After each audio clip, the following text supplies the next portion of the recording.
We all have routines. I'm Jabron, and with diabetes, mine was finger sticks. Sometimes I skip them because they hurt. The Freestyle Libre 3CGM changed that. It gives me glucose insights without finger sticks. Learn more at freestylelibre.us. Finger sticks are required if your glucose alarms or readings do not match symptoms, or when you see check blood glucose symbol for the first 12 hours. The views expressed should not be used for medical diagnosis or treatment as a substitute for professional medical advice. Individual circumstances may vary. For prescription only. Safety info found at freestylelibre.us. Meet Keith, loving dad, board game champ, bus driving pro.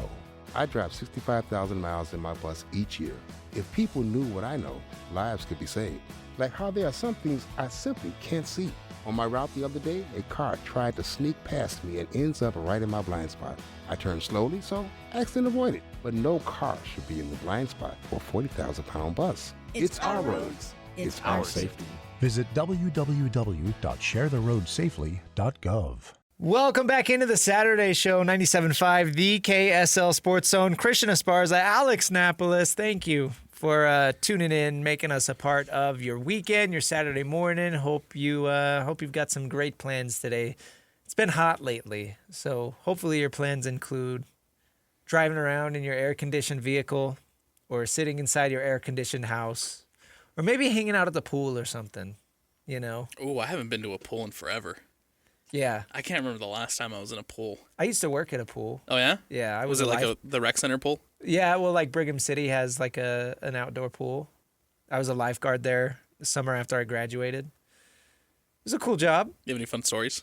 Anybody drown on your watch? So the one time I jumped in the water to save somebody. Oh, you did? It was a little kid. Uh-huh. He wasn't actually drowning. He was just playing. Oh, okay. I thought he was drowning. Yeah. I blow my whistle and jump in. And as soon as I jump in the water, he like stops flailing around and like stares at me. And I'm like in the water and I stop because he stopped and we're like staring at each other. Yeah. And I'm like, okay, well, I'm in the water.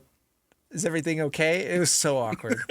And then I felt bad because at least you're prepared. At least you're ready, right? If anybody, Yeah. if He there was is an actual child drowning, you were ready. He was flailing up and down and he was kind of like jumping around. Yeah. So I thought it was real. Yeah. And so I like picked him up. I was like, is everything okay? And then by this time, this kid's dad came over. And he's like, the dad got mad at him. And I felt really bad after that. Because not only is it like embarrassing for him, you know, Right.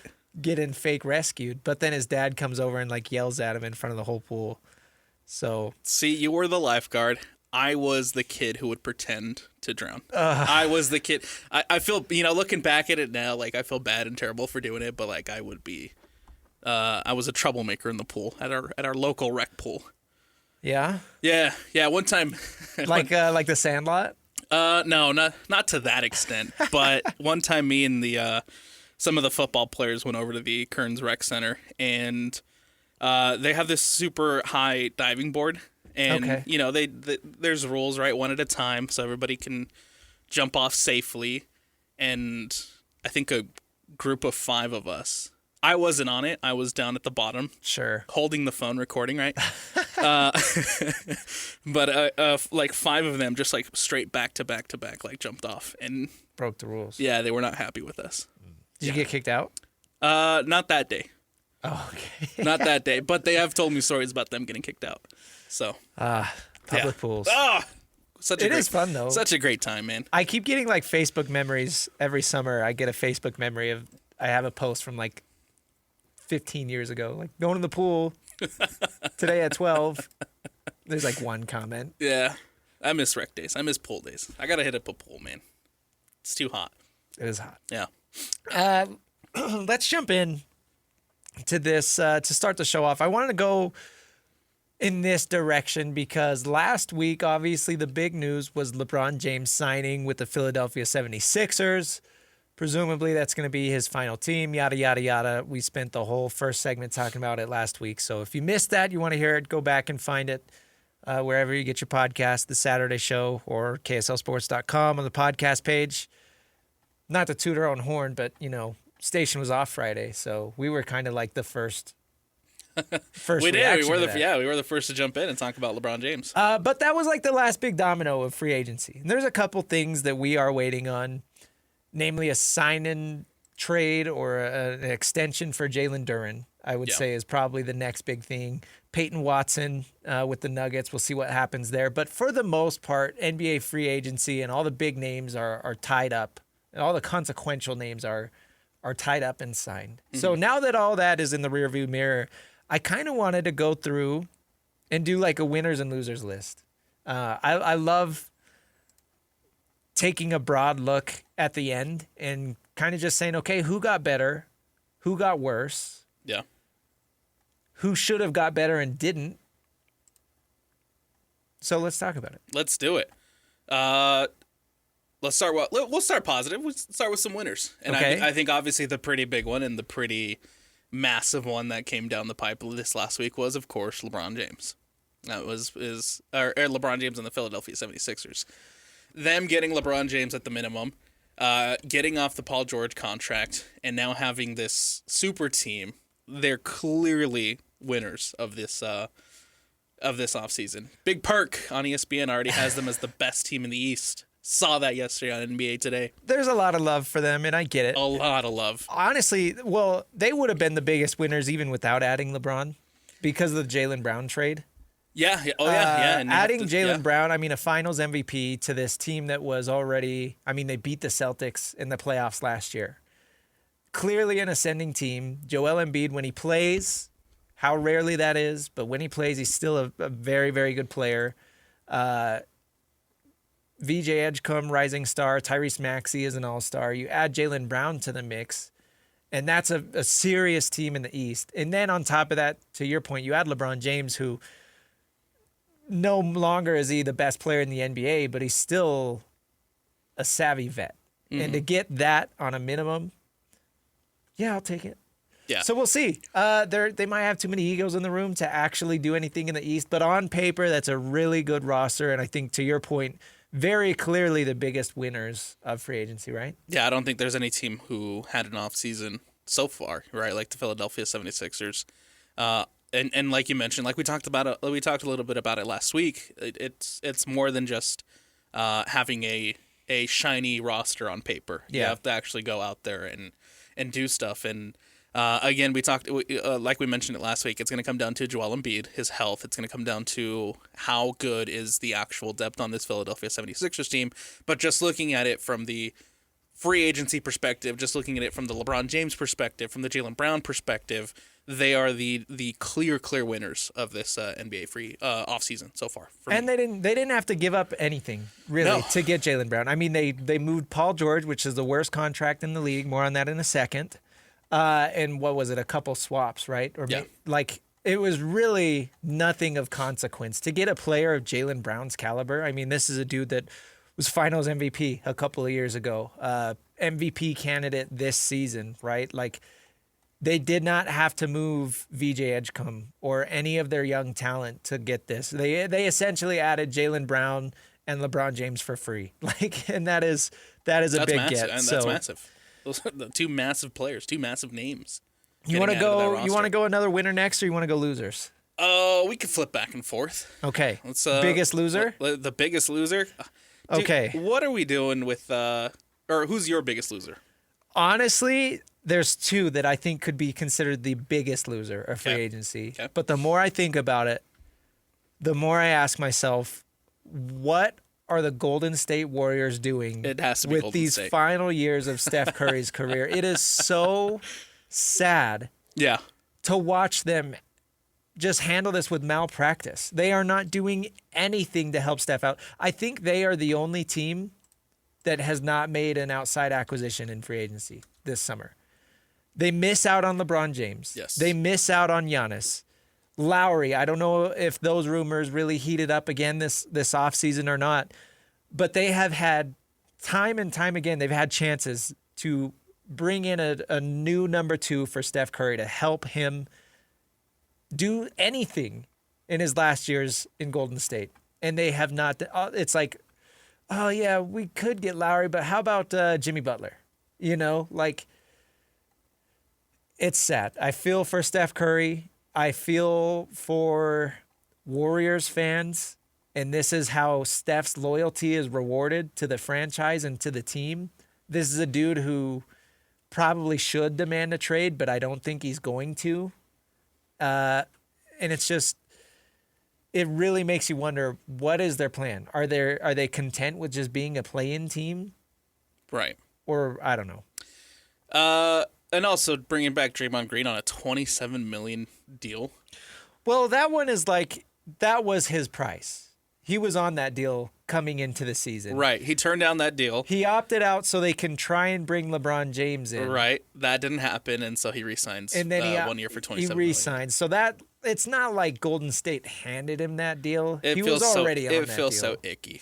It does. It feels so icky. Thinking of Draymond Draymond Green Green is not a $27 million player anymore. Right. And he hasn't been for a while. And now you're bringing him back for on a $27 million deal after Rich Paul, Clutchport CEO, was like, hey, you're going to decline this so we can bring in LeBron. And then that doesn't happen, and so he comes back for $27 million. Well, and honestly, what It Golden feels State icky. should do, like if they're not serious about adding to this team and investing in Steph Curry, then the other move is trading Steph and improving your future. Right now, they're doing neither of those things. They're Yes. riding these final few years of Steph's career along with Draymond Green, the backpack, right? Yeah. And And they're just kind of there. I don't they're think... just there. Yeah, I don't think Golden State's going to contend for anything. They're barely a play-in team in the West, but then they don't have any assets for the future, Right. It's one thing if you're going to do what the Jazz did and not compete for a few years, but stockpile all these assets and make your future better. The Warriors are doing neither of those things. They're just kind of stagnant. And I think that's worse than tanking. I Of think course. that's worse than, being at the top, right? Right. You're just in the middle. You're doing. That's you're, the worst you're place not- to be. You're not doing anything. And we've heard that conversation before, right? It's more detrimental for NBA teams to be in the middle, and to be stagnant in the middle than to be tanking. Because if you're at least tanking under the old provisions, you at least had a chance at the lottery, right? You at least had a chance at the number 1 overall pick. The Golden State Warriors, to me, they're just there. And it's unfortunate there. to see Steph Curry's final years, what we presume is his final years. It kind of just feels like Golden State are just kind of wasting him. 38 years old. Yeah. And we'll see. Remind me, is Jimmy's still out, right? I don't think he's gonna be ready for the start of the season. I would be surprised if he's there to start the season. I think he tore his ACL in November or December. Yeah. So he will probably return at some point this year. I don't think he'll be ready at the very beginning. But even then, an aging Jimmy Butler, Right. Who's Coming off of a torn ACL. Right, coming off of an ACL. What is that really going to bring you? So, to me, Golden State is literally just a team that's there right now. And who knows, maybe with the new lottery changes, being in the middle is beneficial. Like if, That's true. That's something you have to consider, right? being on the very outside of the play-in tournament is where Right. a lot of teams do want to be, hypothetically. So we'll see. This is the first year of this kind of happening. Maybe Golden State thinks that they can have a chance of landing a good lottery pick while holding on to Steph. And then, I don't know. That doesn't seem like a good plan to me. But from sitting here in this chair, it looks like that's what they're trying to do because they haven't done anything else. Exactly. To taking into the new lottery changes and taking all that into consideration, we'll see what that actually looks like, right, for this season. For a team like Golden State, maybe that does end up being beneficial because obviously now you have better odds if you're not in the quote-unquote relegation zone. So we'll see. Osteomath chiming in on X. I can think of 62 million things that the Golden State Warriors are doing for Steph Curry. Fair point. That is true. Fair point. Fair shout, Osteomath. A winner. And you tell me if you agree with this, okay? I couldn't decide where to put this team, but I put them in the winners. Okay. I am going to say the Los Angeles Lakers are a winner of the NBA offseason. They lose LeBron James, but looking at what he did to LA, especially over his last few years there and trying to play lay GM, I honestly think the Lakers getting off of LeBron James was a good thing. I think it was too awkward with Luka and LeBron there. that team cannot belong to both of them. So they made the choice to hand the franchise to Luka. Well, and I think you hit the nail on the head a couple weeks ago when you said as soon as this Luka Doncic move is made, where he goes to the Lakers, where he gets traded to the Los Angeles Lakers, it seemed like it was kind of the end for LeBron. That's the kiss of death. And they were for LeBron, already and they were already kind of moving forward. And then they made that clear this offseason. So I think moving on from LeBron will ultimately end up being a good thing for the Lakers. I think that they did a lot to change this roster. Like, this is a completely revamped new roster for the LA Lakers. Obviously, Luka Doncic and Austin Reeves running the show. You bring in Walker Kessler. Did you overpay for Walker Kessler? Maybe a little bit, but that is now your presumed big three. How that ultimately ends up looking and how that ultimately ends up going, we'll see. But you also bring in Quentin Grimes, Jake LaRavia, Colin Sexton. They made a bunch of moves in free agency. They brought in a whole bunch of players. This is a completely revamped, brand new roster for the Los Angeles Lakers. We'll see how it ends up working. I think when you have Austin Reeves and Luka Doncic leading this team alongside and having, an anchor like Walker Kessler, there's if you're a Los Angeles Lakers fan, I think that there is plenty of room for excitement with your new presumed big three. We know how risky the Walker trade is, especially here in Salt Lake, because, Jazz fans, I think for the most part, recognize that the Lakers overpaid for Walker as far as not just the money that they gave him, but the draft pick compensation they had to send to the Utah Jazz in order to acquire him. It was a great trade for the Jazz. It's no wonder why they did it. But that risk feels a lot lower looking at the rest of the West and the fact that nobody else in the West really did anything this year. Right. So that kind of makes it less risky for the Lakers. And who knows, what other teams are going to do in the future to improve. But you look at, the Spurs added like Tobias Harris. Does that really, I don't think that really moves the needle for them. I think that solidifies their bench, but it's not like the Spurs got a lot better. Mm-hmm. The Thunder are at the point where they're having to salary dump players, right? They had to say goodbye to Lou Dort, one of their key role players. Right. Nobody else in the West really did anything to kind of take the next jump outside of the Lakers. No. So that makes, the risky move for Walker Kessler, that makes that a lot more palatable when you look at the fact that, Houston didn't get better. Phoenix didn't get better. The Trailblazers didn't get better. All of these teams that, 4, 5, 6, 7, 8 seed in the West, they didn't really do anything. No, they didn't. And which obviously is a big boost for the LA Lakers and why they are even more so winners of this offseason. They're kind of winners on the fact that no one else did. No one else did. Everybody else sat on their hands. Everybody else sat on their hands, but they did do a lot to reconstruct this roster. Right, this is it's post LeBron James. You have a bunch of money you could play with this offseason. And they did. They brought in, like I said, a bunch of free agents. They made the move for Walker Kessler, which it feels like the Lakers have been trying to get Walker Kessler for the last 2 years. Yeah. Longer than that. Right. And so, and it always seemed like Luka Doncic, and the conversation was that Luka Doncic was missing that center, that center who can come in, and elevate Luka Doncic, right? And now it seems like he has that. We'll see how it actually ends up working out. Well, and you bring up, it feels like they finally have depth. And that's something that, again, because of Lay GM, they never really had because LeBron was always bringing in his buddies. Like, you think of Russell Westbrook and Rajon Rondo and... Oh, my gosh, I forgot about that. Dennis Schroeder. Like, all these guys that LeBron brought in, and it's like, what are you doing? But, the addition of Quentin Grimes, Matisse Thybulle, like a defensive-minded wing...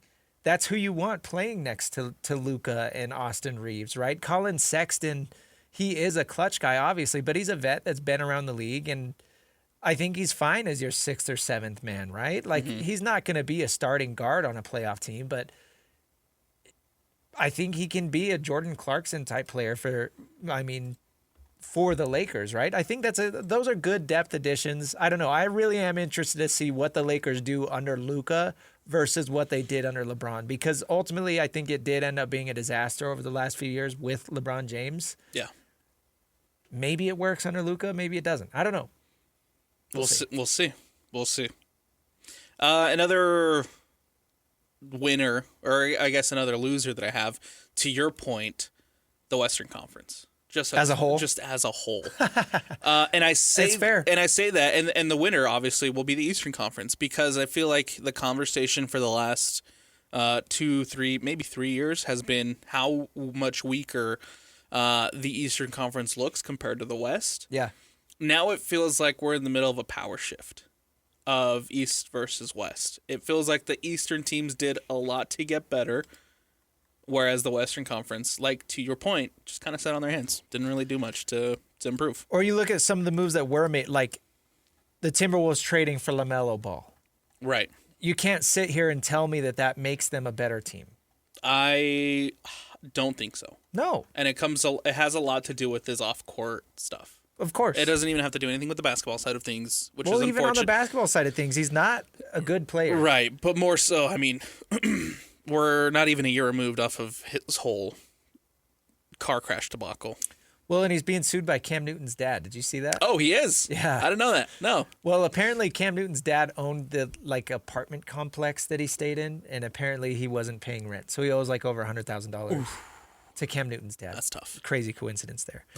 Other quick losers, Boston Celtics. Yes. They exchanged Jaylen Brown for Paul George, the worst contract in the league.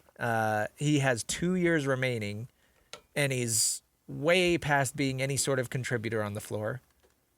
And on top of that, they were unwilling to trade bench players for Giannis. I think that was a huge miss. Yes. So there's that. Detroit Pistons. That's a team that was the 1 seed in the East. And they desperately needed to add a playmaker to help Cade Cunningham kind of take some things off of his plate. Unable to do that. It's still going to be everything rests on Cade's shoulders, and that's not what you want. On top of that, the Jalen Duren negotiations have gotten messy. Still have no idea what that's looking like. Well, and it's gone quiet. It's gone quiet. It's gone real quiet with Jalen Duren. The last thing I saw on the whole Jalen Duren situation was, of course, Chris Haynes putting out there that he was very, very frustrated with the situation and upset, of course, with the contract negotiations happening in Detroit. And since then, it's been silent. Like eerie silent. Right.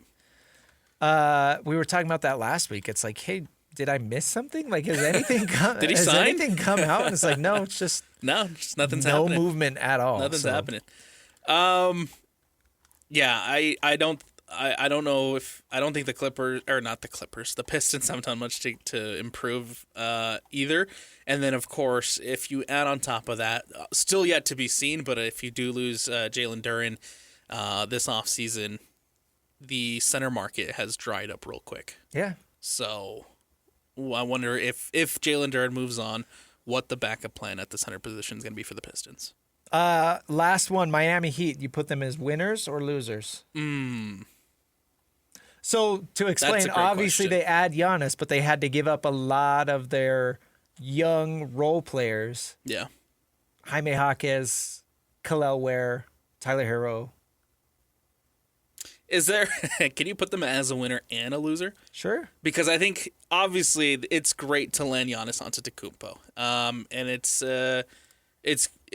great to have, the former MVP and somebody who can sell tickets, right, for in Giannis Antetokounmpo. But I think the issue is just the bigger team around him.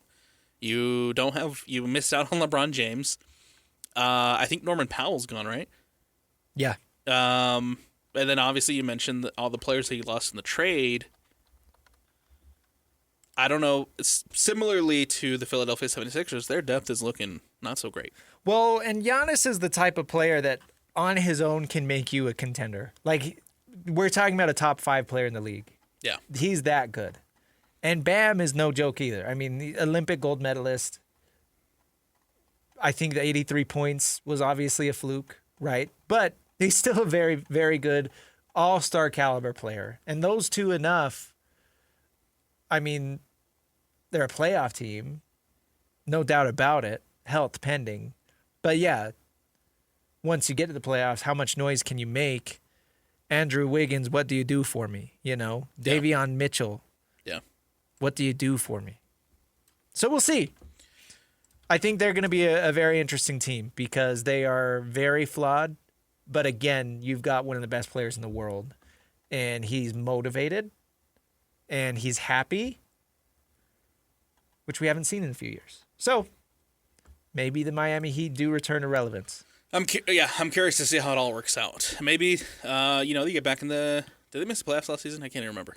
That's how irrelevant. That's how irrelevant the Miami Heat was last season. Maybe they get back into the playoffs, and maybe this is a boost for them. And like I said, even having just Giannis continue to now be in a big market like Miami, that it just all the shifting powers of the Eastern Conference. Yeah, I think that's an interesting point. Clearly, a lot of teams in the East got better. We'll see if the pendulum truly swings. Yeah.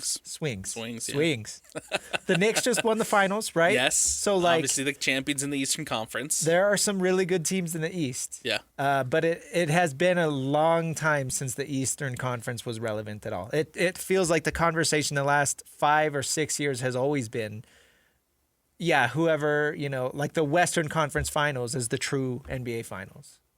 Yeah. And the East is just there. Yep. But maybe that's changing.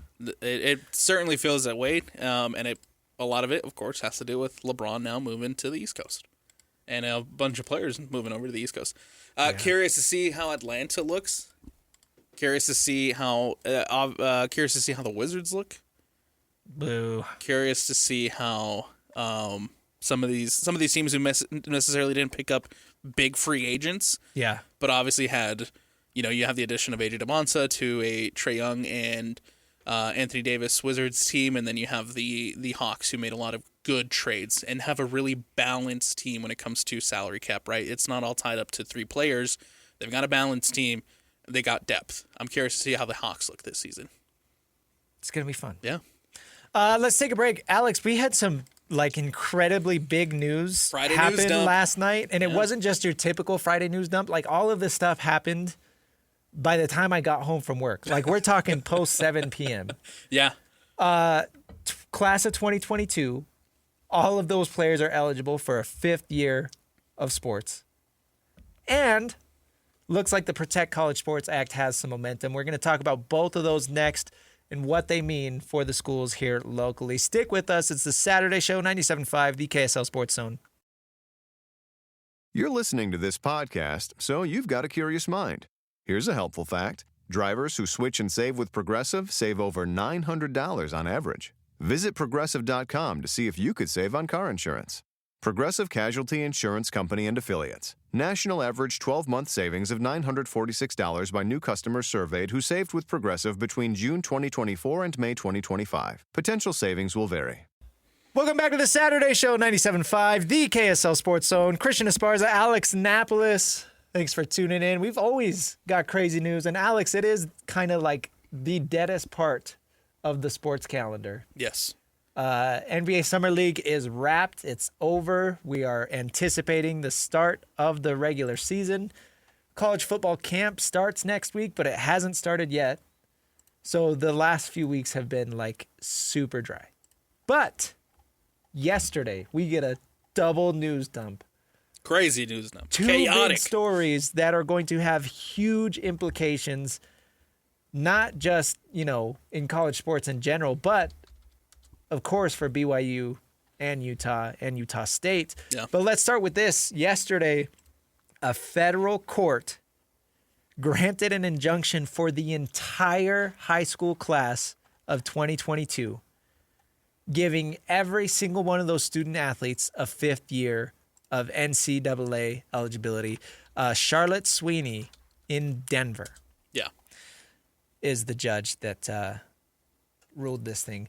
This is crazy. And essentially this is because of the new 5 years. Yes, 5 for 5. 5 for 5 rule. The 5 for 5 rule. So these students that were the class of 2022 essentially felt like they missed out on that. Mm-hmm. They want their 5th year, and this judge has stepped in and granted it to them. This may be a conversation for a bigger day.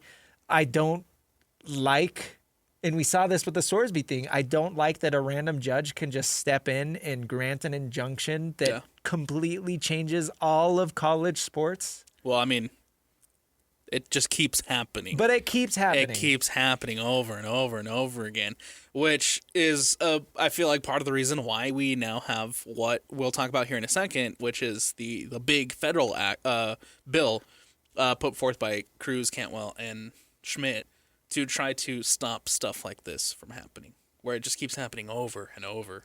Again. But yes, this all just comes from the 5-for-5 rule. The class of 2022 felt slighted because they weren't going to be grandfathered into the 5-for-5 eligibility, and they've been fighting all summer to try to be grandfathered into this now because of this judge in Colorado, Charlotte Sweeney. It is for the class of 22 athletes. They are now deemed eligible for this next season, which former Utah State Aggie MJ Collins transferred to Cincinnati, followed Calhoun. Despite not having eligibility because of this, now it seems like he will have that eligibility. That's a swear word on this show, MJ Collins. And then immediately too, following the ruling, Donovan Dent, UCLA, former was it New Mexico? Donovan Dent also jumps into the transfer portal. Because this now also opens a transfer portal period for all of these athletes. 2022 This is going to be... It's a mess. It's going to be a messy week. But locally, I mean, there are a couple fans that are really excited about some names. Jackson Kohler, American Fork native, former Michigan State big man. He just spent the summer league with the Utah Jazz. Yeah. There have been rumblings connecting his name to the BYU Cougars, kind of anticipating this injunction, and now that it has happened, that is a name to watch out for BYU. I know they just added the dude from, what was it, Ukraine or Poland? Poland. Yep. That's right. Yep. But Kohler would be a huge get for BYU. Kibakeda, also former Coug. He spent the summer league with, I'm spacing it. Oh, I can't remember. Somewhere in the East.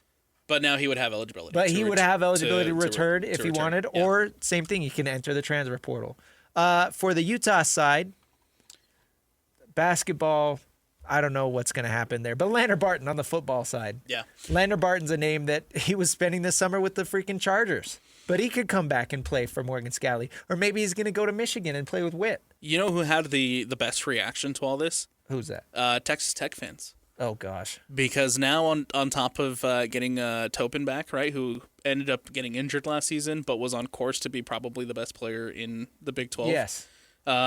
He's returning, obviously. Yeah, and then Toppin is awesome. Now you have two seniors who were major contributors on that team who are now all of a sudden eligible again. So Texas Tech fans were very, very excited. Yeah. And obviously now they feel like they can win the Big 12 over Arizona, over whoever else is in contention. David Bailey, what was it, second or third overall pick? Yeah. Technically would have. Yeah, technically would have eligibility. I think he would be crazy to leave the Jets. Who knows? Maybe he gets cut. Maybe comes back. I don't know. Who knows? No, it wouldn't happen. So it's going to be a messy next few weeks as this tries to get navigated, but an entire class of student athletes in football and basketball and every sport scrambling to find new homes. And then you have roster spots you need to think about, because obviously there's roster limitations. And do these players fit into the? I thought I saw somewhere that players might be exempt from the 105-man roster. Ooh, I have not seen that. But I don't know if that's true. I might have been duped. Well, and then you have now to the other news that was dropped yesterday, which would be a major shift in college football. And that's the Protect College Sports Act. The SEC and the Big Ten both voted in favor of this. And literally, I can't even say the 11th hour. This was the 11th hour and 59th minute. Yes. It seemed like this bill was dead in the water. They said they had to have a ruling by Wednesday morning. Yeah. And nothing happened Wednesday morning. So everybody was like, okay, well. Well, the deadline got pushed. And they're like, all right, we'll give it. Get pushed. They're like, okay, we'll give it an extra day. And then it got pushed again. And they're like, we'll give it an extra day. And they finally did it. They finally both approved. So it's funny because I think it was Thursday we had Stuart Mandel from The Athletic and John Wilner jump on with Scotty G and the coach, and Scotty asked both of those guys, both of them, covering Big Ten Media Days, and so they were there. They were hearing the rumblings. They were they had their finger on the pulse. And Scotty essentially asked them if you were a doctor and you had to diagnose the Protect College Sports Act, like how alive is it really? Ooh. And they both said it's on life support. It's flatlining. Like it's on life support. But as you know, when it comes to stuff like this, it's not over until it's in the ground, buried in the ground. The bill was never buried. There was still possibilities. Both of them, essentially saying it was on life support, and then all of a sudden, in a surprising, stunning move, according to all the insiders, a complete 180 to where the feelings were Friday morning, and they decided to go forth and say yes to the Protect College Sports Act. No, that's why it felt like such a big shock, because for all intents and purposes, this bill was dead. Yes. It looked like this was not going to pass, yes. and it was going to have to be reworked and reintroduced maybe next year or whenever. Now it gets essentially... the Senate has to vote on it. Now that the conferences, now that the presidents, now that all the decision makers in college football have agreed to it, the Senate has to vote on it. Yes, Cruz, Cantwell, and Schmidt can now put forth this bill onto a vote, and they're hoping to have that done by Monday. But the true deadline is next Friday. Yes. Because Congress goes on a summer recess next Friday, a week from yesterday. So that's the true deadline. So we will see. I would be surprised if this is past Monday. Yeah. Because things never go that swimmingly when it comes to the government. Again, I truly think this is going to be another last-second decision. I think it's going to be Friday. I don't know if the recess is in the morning or the afternoon, I guess. It's literally going to come down in the last second again, and it's either going to pass or not pass right before they go to recess. The biggest thing and the main things that you need to know as a college football fan is the fact that the SEC and the Big Ten did not want to say yes to this bill because of the rev sharing caps. All the money was going to be pooled. Everybody was going to get 45, I think the number was. And they didn't want that. They felt like they wanted more. More than the Big Ten, or more than the Big 12, more than the ACC, right? Because the SEC and the Big Ten are better. They wanted more. They now have a hard cap, though, that allows everybody to spend the same amount, which is going to be, this upcoming season, it's 21 from the original rev share deal. Now it's going to be bumped up to $45 million across all the schools. So I think the 45 is split between. It is split. It's the $21.3 million cap. Yes. And then on top of that, there's a $27.5 million that can go towards retaining players. And that's the important part. Versus that money can't be used to add new players. That's retaining players currently on the roster. You now have separate money for recruiting and player retention, which is massive for Big 10 or Big 12 schools, massive for ACC schools, because you can come in, right? The SEC and the Big 10 we're picking the best players out of all these rosters, taking them to the bigger conferences, and it felt like schools who, the Baylors, the whomever didn't have the money to compete and try to have some player retention. Now that's more of a possibility, which is great. It's great in theory, but you still have to have that money to be able to spend it. Right. Not every team in the Big 12 is going to have 40 whatever million dollars. I bet only Texas Tech and maybe BYU. I honestly don't even know if BYU is going to be comfortable spending that sort of money. Well, and that's another thing too. There is a soft cap to all this, right? There's a minimum.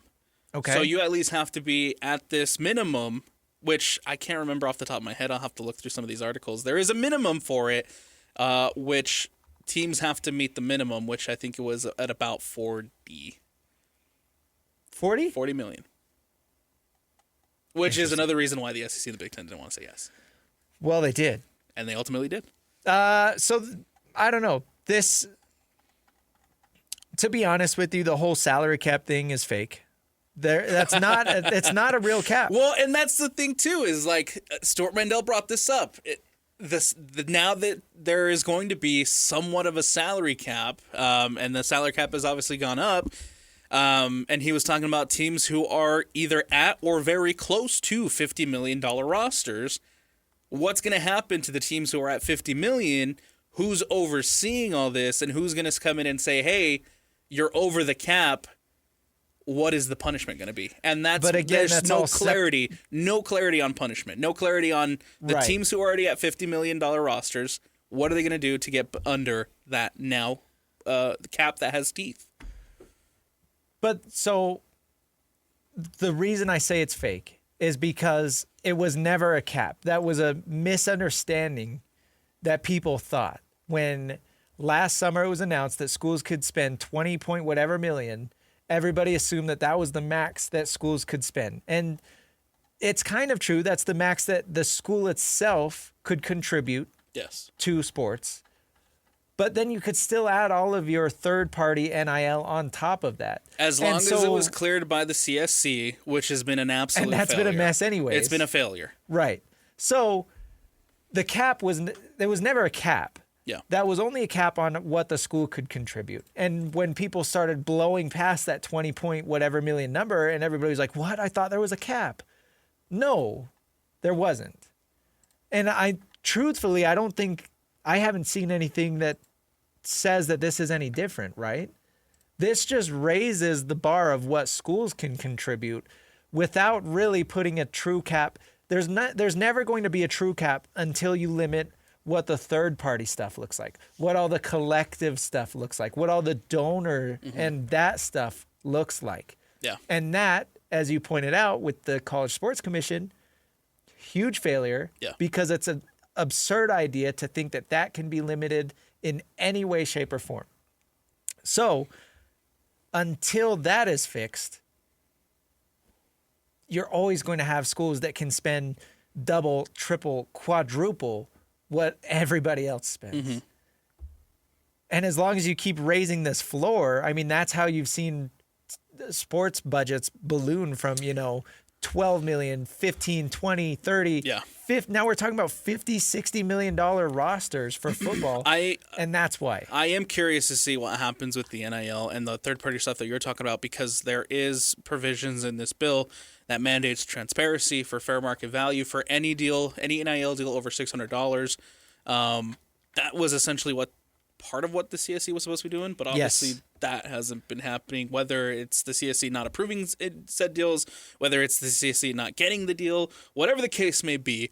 Now part of this bill mandates transparency, and I know we got to get going, but there's still a lot in this bill that needs to that is going to change college football. And there is, of course, the 5-year eligibility window, which we were just talking about eligibility with the ruling. This also focuses hard on eligibility. You have 5-year eligibility window, which of course kind of coincides with the 5-and-5. You are now barred. If you are professional, if you had any semblance of professional play, you are now barred from returning to college. And that is part of the eligibility thing. And it also gives you a one-time transfer exemption. So you can transfer one time. And that's it. And all that stuff those are things that people have wanted for a long time. Yes. And when I say long time, I mean like 3 years. It's still which is huge. Because that's how quickly things have changed in the world of college sports. So definitely, I mean, as this progresses through, Congress and the Senate and gets voted on, we're going to have more and more information. Real quick, Karen for Darren asking if Waylon Lapuaho could come back to BYU because of the class of 2022 thing. Yes. He was a class of 22 graduated BYU last year, ran out of eligibility, but was suddenly last night granted a 5th year. So Waylon Lapuaho, another name to watch for the Cougs. I don't know if he is interested in returning. I haven't heard of anything with him as far as the NFL, so I would think he would want to. But maybe sometimes players just want to be done. Who knows? But Lapuaho was great, so that would be a big boost for the Cougs. A massive leader on that offensive line. So we will see. And this is stuff we're going to be updated with. I mean, next week we're going to have a ton more info. And by next Saturday, we should know whether this is official or not. Yeah. as far as the Protect College Sports Act. And then by Monday, maybe, yeah, exactly. By Monday, if this gets voted on, if it makes it to the Senate floor and it gets voted on, college football can look, and college sports can look completely different by Monday Everybody's starting camp. than it does right now. So, yeah, it's gonna be a crazy week, man. With both of these rulings coming down, with both, we're probably in for a crazy week next week. I hope so. We need some news. Let's take a break. Next segment, we're going to get into some technical files. We had some big ones this week, some pretty big ones. Yes. I actually can't wait to talk about it. So we'll get to this next. Stick with us. It's the Saturday Show, 97.5, the KSL Sports Zone. Welcome back to the Saturday Show, 97.5, the KSL Sports Zone. Christian Esparza, Alex Napoles. It is time for technical fouls. We spend this time making fun or shedding light on people doing dumb things in sports. And Alex, we've got a big one today. We've got something that could have massive ramifications for an entire league. Did you see this? I have seen since the videos, yes. I have seen the video of Angel Reese and Paige Beckers, yes. All right. So we're going to go back to, I don't remember what day this was. I think it was Wednesday or Thursday. The WNBA posted a video. Yeah. And they have since deleted said video due to backlash. It involves stars Angel Reese and Paige Beckers. Let's just say breaking league policy. Mm-hmm. Let's play that audio, then we'll react to it. At All-Star Weekend, you and Angel made a bet with each other on this game. Is that bet still? This is how the rich stay rich. You gotta save this money. I'm gonna see you next week on Wednesday. Yeah. At night? No, at practice. Oh, at practice? I mean, I know y'all gonna lose, but if y'all lose, I get to have that. If y'all win, you get it 400. And if we lose, then you get. No, you owe me 400. Bet I'm staying on it. So straight up just promoting them betting with each other. And of course the WNBA has, kind of the same policy that we see across all sports now. Yeah. You can bet, you can gamble. You just can't bet or gamble on your own league, much less your own team. Yeah. Did we learn nothing from Brendan Sorsby and the whole situation? Exactly. Like, what are we doing? So they post this video. They realize how terrible of a look it is, and they swiftly deleted it. ESPN did put out an article saying the WNBA is not going to punish Paige Beckers and Angel Reese, which frankly I think that's weak. That's soft. They're betting. I don't care if it's a friendly wager between two people. I don't care if you're not pulling out your DraftKings app and putting money on the Angel Reese is on Atlanta now, right? Mm-hmm. I get you're not betting that way, but you're still betting on your own team. Yeah. And this is a zero tolerance policy sort of thing, meaning you have zero tolerance for anybody that breaks this rule. And frankly, I think this continues to show why their commissioner sucks. So the WNBA acknowledged on Thursday that their post missed the mark. It was intended to be lighthearted. It was intended to be, a joke, and ended up being the opposite. Again, because gambling and the Brendan Sorsby situation, you have the Terry Rozier situation, the Chauncey Billups situation. Like, there's so many things happening right now revolving and surrounding people gambling on their sport, people gambling on their teams, people gambling on their games. And that is it's been a big topic for the last all summer. Yeah, all summer. All spring and summer. And it's again very, very silly for them to post this and try to make light of the situation that across all the sports landscape right now, it's been a big problem. It's been a huge problem. Yeah. Were you so naive that you did not hear about Texas Tech and Brendan Sorsby? Have you been the biggest news in sports? Have you been living under a rock? That's crazy to me. Yeah. So I don't know if this was some social media person who was like, "Oh, I've got a great idea for a video. This is gonna make us go viral." I don't know. I mean, it did. For the wrong reasons. Yeah, good one. Nope. Wow. What's the saying? No bad press, or there's no such thing as bad press. Sure. Yeah, you went viral. You got what you wanted. For those wondering, for all the wrong reasons. Angel Reese's team did win. Oh, there you go. Atlanta beat Dallas by 1 point. I think it was like 89-88 or something. So technically, Paige Beckers owes Angel Reese $400. And I think, as of Thursday, the league has said that there will be no punishment, right? Which is crazy. Oh yeah. You just can't do that. You know, you've got players. You look at Jonte Porter got banned from the NBA. Terry Rozier could go to federal prison. Yeah. And I'm not calling for that for these two players because I don't think their crimes are necessarily to that extreme, you know? Mm-hmm. But I do think there should be some sort of punishment because, again, if you allow, it's a zero tolerance policy. And when you allow these players to do this and break the rule, I get that there's a lot of people saying, oh, it's not actual betting. That's not the point. Number one. The point. And number two, yes, it is. It is actual betting. The point is zero tolerance should be zero tolerance. You cannot go and bet on your own team to beat the other team. Right. You can't do that. That's what Brendan Sorsby was doing. Yeah. You can't do that.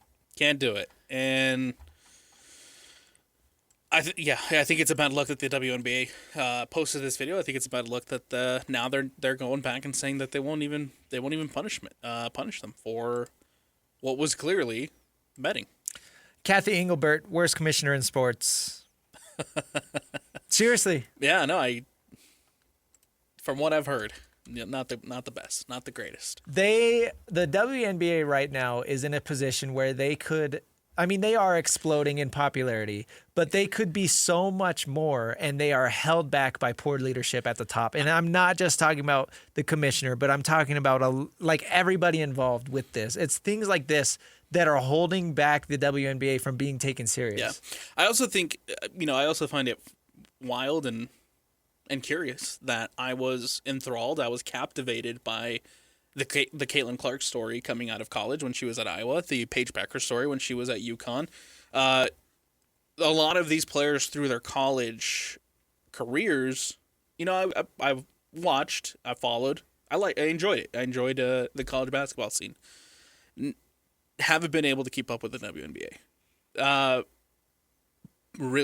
feel like it's poor marketing. It's terrible marketing. Poor marketing. You have some players who right now are considered the best at basketball, right, on the women's scene, and it's I don't know. I can't find the interest to watch Caitlin Clark at the WNBA versus where I was when she was at Iowa, right? Well, and a lot of it too is jealousy from the older players. I mean, you've got you look at the last 3 or 4 drafts and the huge names and stars that have come into the WNBA, mm-hmm. and the players that have been in this league before then that weren't getting any attention, but now they are because of these young kids coming in. They're jealous of it. Yeah. And that's a whole different problem. But there are a lot of things wrong with the WNBA right now. And they are still growing and gaining more audience each and every year. They just signed a new CBA, and it's honestly great for the players. So they are growing despite all of that. But again, you mentioned the marketing, you mentioned the leadership. It's all bad. It feels like the WNBA have failed to capitalize on the Caitlin Clark mania, the popularity of Paige Beckers, the popularity of a lot of these really great players coming out of college, and they have failed to capitalize on the opportunity of having great generational players of the women's game. Yeah. Yeah. Ban Angel Reese. Yeah. Start there. Yep. For betting. Just so yes, we're clear. Absolutely. And that's a joke because I got to clarify that because sometimes people don't. Whatever. Alex, training camp starts next week for BYU and Utah. We are going to jump into that next, little bit of a training camp preview. Stick with us. It's the Saturday Show, 97.5, the KSL Sports Zone. Insurance isn't one size fits all. That's why drivers have trusted Progressive's Name Your Price tool for years. Just tell Progressive what you want to pay, and they'll show you coverage options that fit your budget. Visit Progressive.com to find a car insurance rate that works for you. Progressive Casualty Insurance Company and Affiliates. Price and coverage match limited by state law.